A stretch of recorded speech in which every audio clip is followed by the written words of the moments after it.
पहला सवाल देखिएगा। अब ये इतना बेहतरीन सवाल है कि आपको जब सॉल्व करेंगे तो खुद ही समझ में आ जाएगा। क्या बोला सवाल में, 10 सेंटीमीटर त्रिज्या वाले अर्धवृत्त में अंकित सबसे बड़े वर्ग का क्षेत्रफल कितना होगा। ये अर्धवृत्त है हमारा, इसके अंदर एक वर्ग बना है, इस वर्ग का क्षेत्रफल निकालना है। अब वर्ग का क्षेत्रफल निकालने के लिए सबसे पहले वर्ग की भुजा चाहिए, है ना। तो वर्ग की भुजा यहाँ पर कुछ ना कुछ मान लीजिए। वर्ग की भुजा हम लोग मान लेते हैं 2a के बराबर। अच्छा, एक चीज़ और, जब ये वर्ग बनेगा तो ये एग्जैक्टली बीच में होगा, मतलब ये जो अर्धवृत्त का केंद्र है यहाँ पर ये एग्जैक्टली सेंटर पॉइंट होगा। तो अगर हम इस वर्ग की भुजा 2a मान लें या 2x मान लें, चलिए 2x मान लेते हैं, तो ये भी हो जाएगा 2x के बराबर, हो जाएगा कि नहीं। और अब ये टोटल यहाँ से लेकर यहाँ तक 2x है, तो x पार्ट इधर होगा, x इधर होगा। 2x इसलिए माने हैं क्योंकि यहाँ पे आधा आधा करने में कोई दिक्कत ना जाए। अगर x मानते हैं आप वर्ग की भुजा, तो यहाँ पे x/2 और x/2 करना पड़ जाएगा। कैलकुलेशन में फिर दिक्कत आएगी, मतलब जल्दी नहीं हो पाएगा कैलकुलेशन, इसलिए ऐसा किया गया है, ठीक है। अब ये बताइए कि इसकी जो रेडियस दी गई है, त्रिज्या, वो कितनी है, 10 सेंटीमीटर, मतलब यहाँ से लेकर यहाँ तक टोटल 10 सेंटीमीटर है ना। अब अगर हम यहाँ पर ध्यान दीजिएगा इस चीज़ को, अगर यहाँ पर एक लाइन खींच दे इसके सेंटर से और यहाँ तक, तो क्या ये भी रेडियस नहीं होगा, बिल्कुल होगा रेडियस।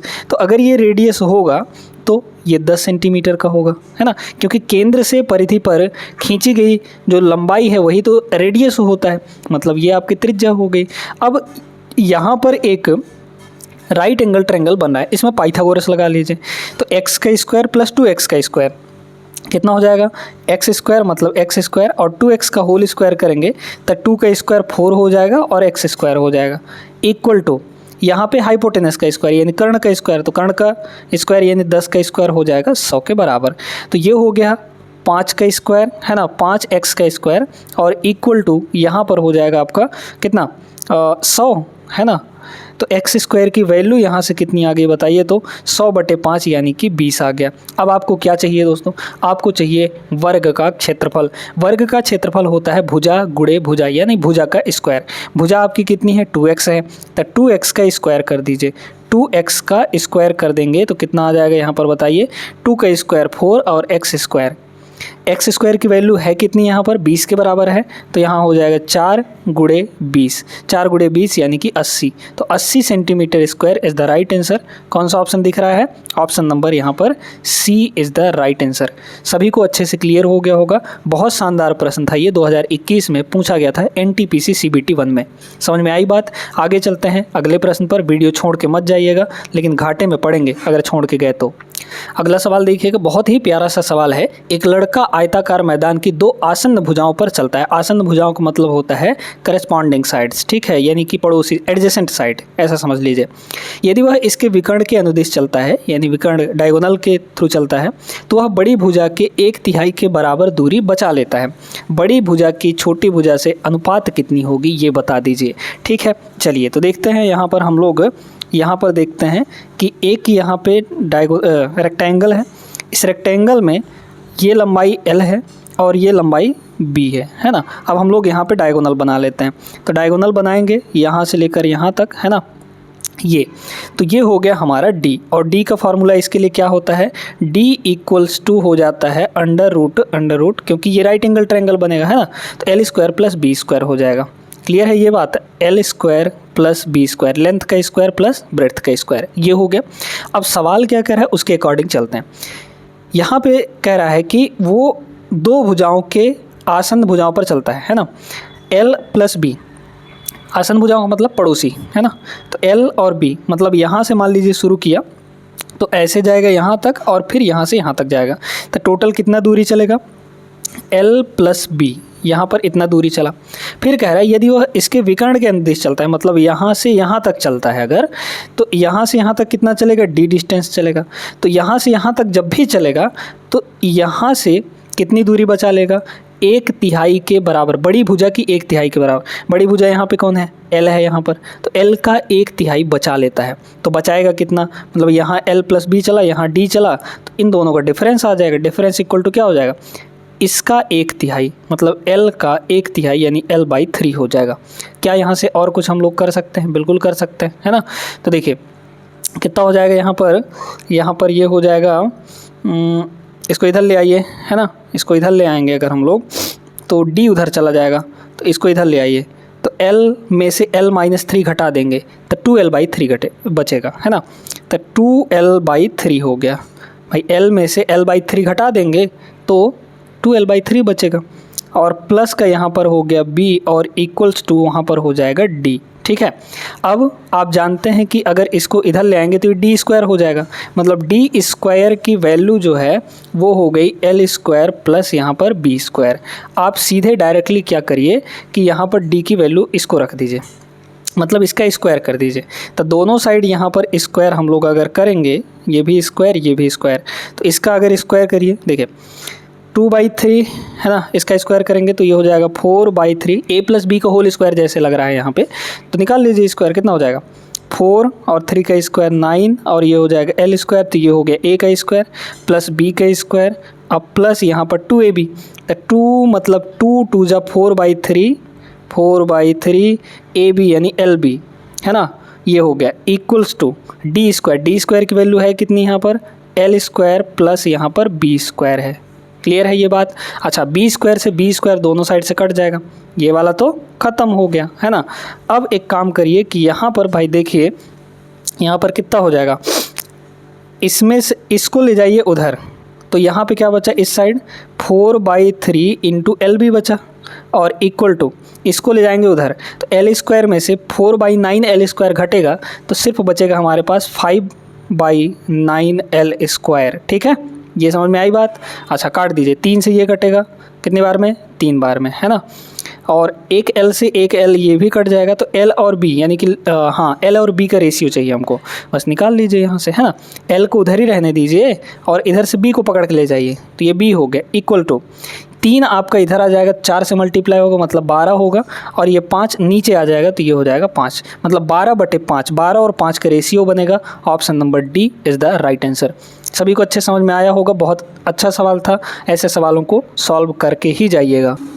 अब इसको देखिए, ये 2022 का सवाल है, ये तो बड़ा सिंपल सा सवाल है। यदि एक चतुर्भुज के चारों कोणों का माप PQRS के अनुपात 3, 4 और 6 दिए हैं, तो 3P + 2R का मान यहाँ पे बताना है आपको, ठीक ना। देखिए बहुत सिंपल सा है, आप जानते हैं कि चतुर्भुज के चारों कोणों का योग कितना होता है 360 डिग्री, है ना। तो अनुपात में टोटल कितना होगा, 3 और 5 8, 8 4 12, 12 6 18, अनुपात में टोटल हो गया 18 के बराबर, लेकिन एक्चुअली में यही कितना होता है 360 डिग्री के बराबर, है ना। तो 18 यूनिट की वैल्यू 360 है, मतलब एक यूनिट की वैल्यू कितनी हो जाएगी, 18 दूना 36 यानी कि 20 हो गया, 20 डिग्री हो गया। आपको क्या चाहिए, P की वैल्यू चाहिए और R की वैल्यू चाहिए, बस निकाल लीजिए। तो P मतलब पहला वाला, तो पहला कितना है 3 यूनिट है, तो P की वैल्यू हो जाएगी 3 यूनिट, है ना, और 3 की वैल्यू हो कितनी जाएगी, 1 की वैल्यू 20 तो 3 की वैल्यू 60, ठीक है, इस तरीके से। और क्या चाहिए, R चाहिए, R मतलब तीसरा वाला, ये वाला चाहिए, मतलब 4 की वैल्यू चाहिए, तो यहाँ से R निकाल लीजिए। तो R मतलब 4 यूनिट की वैल्यू कितनी हो जाएगी, 1 की वैल्यू 20 तो 4 की वैल्यू 20 चौके 80 हो गया। क्लियर है यहाँ तक। अच्छा, 3P × 2R निकाल लीजिए, तो 3 × P, P का मतलब 60 डिग्री, अब प्लस 2 × R, R का मतलब यहाँ पे 80 डिग्री, है ना। कैलकुलेट करेंगे, ये हो जाएगा 6 × 18 180 और 160, ठीक है, तो 180 और 160 आपका 340 हो जाएगा, ठीक है, 180 हाँ ठीक है, 340 हो जाएगा यहाँ पर। ऑप्शन नंबर कौन सा, B is the right answer. Clear है ना, सिंपल सा सवाल था, उम्मीद करते हैं समझ आया होगा। आगे चलते हैं, इस सवाल को देखिए, ये भी बहुत ही ज़बरदस्त सवाल है। एक समांतर चतुर्भुज PQRS में P और Q क्रमागत कोणों के समद्विभाजक मतलब बाइसेक्टर T पर प्रतिच्छेदित करते हैं, PTQ का माप निकालना है। देखिए, इसका समद्विभाजक ये रहा, इस Q का समद्विभाजक ये रहा, दोनों जाके कहाँ पर मिलते हैं, दोनों जाके इस पॉइंट T पर मिल जाते हैं, तो हमको ये एंगल चाहिए PTQ कितना होगा, ठीक है ना। बड़े ध्यान से अब सुनिएगा, ये बताइए दोस्तों, समद्विभाजक बोला है तो मतलब अगर ये एंगल यहाँ पर पूरा जो भी होगा इनका आधा आधा बंट जाएगा, यानी x और x कर लीजिए इन दोनों को, तो मतलब टोटल एंगल 2x हो जाएगा, ठीक है। ये भी आधे आधे में बंट जाएगा, तो मतलब इसको y कर लीजिए तो ये भी आपका y होगा, है ना। अब सुनिए, अब हम यहाँ पर जानते हैं कि समांतर चतुर्भुज में जो आसन्न कोण होते हैं, आसन्न मतलब एडजेसेंट एंगल, जो पास पास वाले एंगल होते हैं, यानी कि P एंगल और Q एंगल का सम 180 डिग्री होगा, है ना। तो ये बताइए कि अगर ये पी टोटल कितना होगा, y प्लस वाई यानी कि 2y होगा, है ना, ये p हो गया। अब प्लस यहाँ पर x प्लस एक्स यानी कि 2x हो जाएगा। इन दोनों का सम टोटल कितना होगा, यहाँ पर इन दोनों का सम हो जाएगा 180 डिग्री के बराबर। ये हमेशा ध्यान रखिएगा, है ना, ये आपको हमेशा याद रखना है कि समांतर चतुर्भुज में दो आसन्न कोणों का योग 180 डिग्री होता है। समझ में आई बात। 2 से डिवाइड कर देंगे तो x प्लस वाई की वैल्यू यहाँ पर कितनी आ जाएगी, 90 डिग्री के बराबर आ जाएगा। क्लियर है। अच्छा, अब आपको चाहिए ये वाला एंगल। हमने आपको बताया कि भैया यहाँ पर ये x है, ये y है ना। अब इस त्रिभुज में देखिए PTQ में देखिए x प्लस वाई और प्लस ये वाला एंगल t, है ना। तो x plus Y plus T, X plus Y और प्लस एंगल टी, जिसके बारे में हमको पूछा गया है, इन तीनों कोणों का योग कितना होता है, 180 के बराबर होता है। x प्लस वाई की वैल्यू 90 है, ये 90 हो गया, तो 90 plus angle T equal to कितना हो गया, 180 के बराबर। तो क्या यहाँ से t की वैल्यू 90 नहीं आ गई, 180 माइनस 90 यानी कि 90 हो गया। तो t का वैल्यू मतलब यहाँ पर एक राइट एंगल बनेगा। कौन सा ऑप्शन हो जाएगा, B is the right answer. Clear है। आगे बढ़िए। ये सवाल देखिए दोस्तों, ये सवाल बहुत ही शानदार सा प्यारा सा सवाल है, इसको हम लोग करेंगे। क्या बोला, चतुर्भुज ABCD जिसमें AB और DC जो है वो पैरेलल हैं, E और F क्रमशः विकर्णों AC और BD के मध्य बिंदु हैं, ठीक ना। अब यहाँ पे कह रहा है कि AB इतना दिया गया है, तो पहले हम लोग डायग्राम को बनाते हैं, है ना। यहाँ पर डायग्राम हम लोग बना लेंगे। दो भुजाएं यहाँ पर समांतर हैं, एक ये भुजा हो गई और यहाँ पर एक ये भुजा हो गई, है ना। इनकी लंबाइयाँ दी गई हैं। AB जो है वो 28 सेंटीमीटर का है और BC जो है DC जो है वो 40 सेंटीमीटर का दिया गया है। तो यहाँ पर खींच लेते हैं हम लोग, है ना। ये कुछ ऐसे हो गया और ये यहाँ पर ऐसे हो जाएगा। इसको थोड़ा और आगे बढ़ा देते हैं। चलिए अब देखिए, तो AB जो है 28 सेंटीमीटर है, तो यहाँ पर ये हो गया AB, है ना, AB, और ये हो जाएगा CD, है ना, ABCD। तो DC आपका 40 दिया गया है, तो ये टोटल हो गया 40 के बराबर, ये हो गया सीधे सीधे 28 के बराबर। अब बोला गया है कि यहाँ पर जो AD है वो 9 सेंटीमीटर दिया गया है, A से D तक ये 9 सेंटीमीटर दिया है, और BC जो है 15 सेंटीमीटर, ये आपका 15 सेंटीमीटर के बराबर दिया गया है। अब यहाँ पे दो विकर्ण खींचिए, तो दो विकर्ण हम लोग यहाँ पे खींच देते हैं, यहाँ से लेकर यहाँ और यहाँ से लेकर यहाँ। इन दोनों का मध्य बिंदु कहीं ना कहीं आएगा, कहीं ना कहीं कहाँ आएगा, B से D तक मध्य बिंदु यहाँ आया, ठीक है, और A से C तक का मध्य बिंदु यहाँ पर आएगा। इन दोनों को हम लोग क्या करेंगे, मिला देंगे, ठीक है, ये हो गया, मिल गया। अब इसी की तो हमको वैल्यू निकालनी है, क्या, E और F। इस पॉइंट को E है दिया गया है और इस पॉइंट को F माना गया है। EF की वैल्यू, EF कितनी लंबाई होगी ये आपको बताना है, ठीक है। तो ये वाला और ये वाला दोनों पैरेलल है। अब इसका डायरेक्ट तरीका हम लोग बताते हैं, बड़े ध्यान से सुनिएगा। इसका डायरेक्ट तरीका है, डायरेक्ट तरीका क्या है, जब भी आपको ऐसे सिचुएशन दे दे तो इसके लिए क्या करिए, ये जो मध्य बिंदुओं को मिलाने वाली रेखा है यानी EF,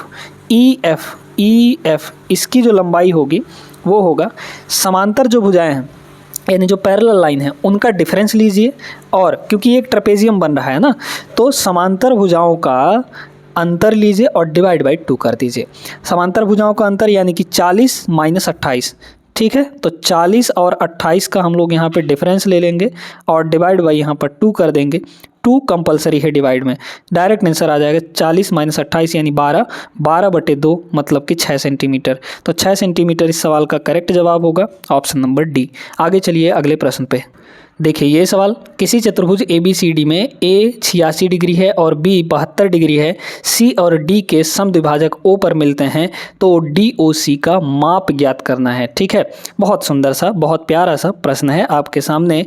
क्या बोला गया है कि एक चतुर्भुज है यहाँ पर, तो अब ये बताइए कि सभी जो, पहले तो हम यहाँ पे डायग्राम बना लेते हैं, है ना, रैंडमली कोई भी एक चतुर्भुज बना लेते हैं। चलिए देखिएगा, है ना, ये हो गया, ये हो गया और ये हो गया आपका, ठीक है, ये एक चतुर्भुज है।